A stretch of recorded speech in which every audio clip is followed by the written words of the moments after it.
Breaking news, BNP ও জোট নেতাদের প্রতীক্ষার অবসান, এ মাসে মাঠে প্রস্তুতি। বিস্তারিত থাকছে সুমাইয়া আক্তারের ডেস্ক রিপোর্টে।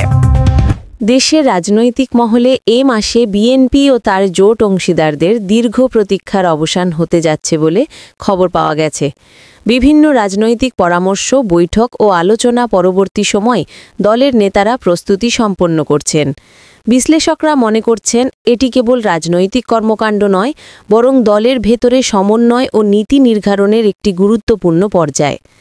বিএনপি মহাসচিব মির্জা ফখরুল ইসলাম আলমগীর এবং জোট নেতারা এ মাসে একাধিক নীতি নির্ধারণ বৈঠক করেছেন।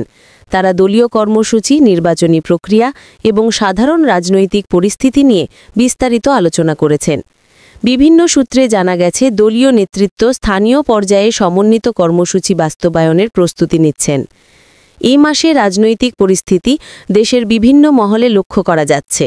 নিরাপত্তা ও জনসংযোগ সংক্রান্ত বিষয়গুলো নিয়ন্ত্রণে রাখার জন্য সংশ্লিষ্ট কর্তৃপক্ষ সতর্ক অবস্থায় রয়েছে। রাজধানীসহ গুরুত্বপূর্ণ সড়ক ও স্থাপনার আশপাশে নিরাপত্তা জোরদার করা হয়েছে। সংবাদ সংস্থাগুলি জানাচ্ছে, এ মাসে বিএনপি ও জোট অংশীদাররা নির্ধারিত কর্মসূচি অনুযায়ী মাঠে অংশগ্রহণ করবেন।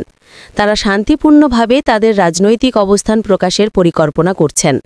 দলীয় সূত্রে খবর, অংশগ্রহণকারীরা নিরাপত্তা বজায় রেখে সকল কার্যক্রম পরিচালনা করবেন এবং জনসাধারণকে কোনো ধরনের অশান্তি থেকে দূরে রাখতে গুরুত্ব দিচ্ছেন।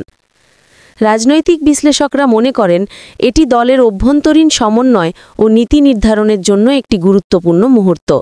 এ মাসে নির্ধারিত কর্মকাণ্ড এবং সিদ্ধান্ত দেশের রাজনৈতিক প্রেক্ষাপটকে প্রভাবিত করতে পারে। বিস্তারিত রিপোর্ট থাকছে সংশ্লিষ্ট প্রতিবেদক ও সংবাদ কেন্দ্রের ডেস্কে, যেখানে প্রতিটি দিক ও ঘটনার সামগ্রিক বিশ্লেষণ তুলে ধরা হবে।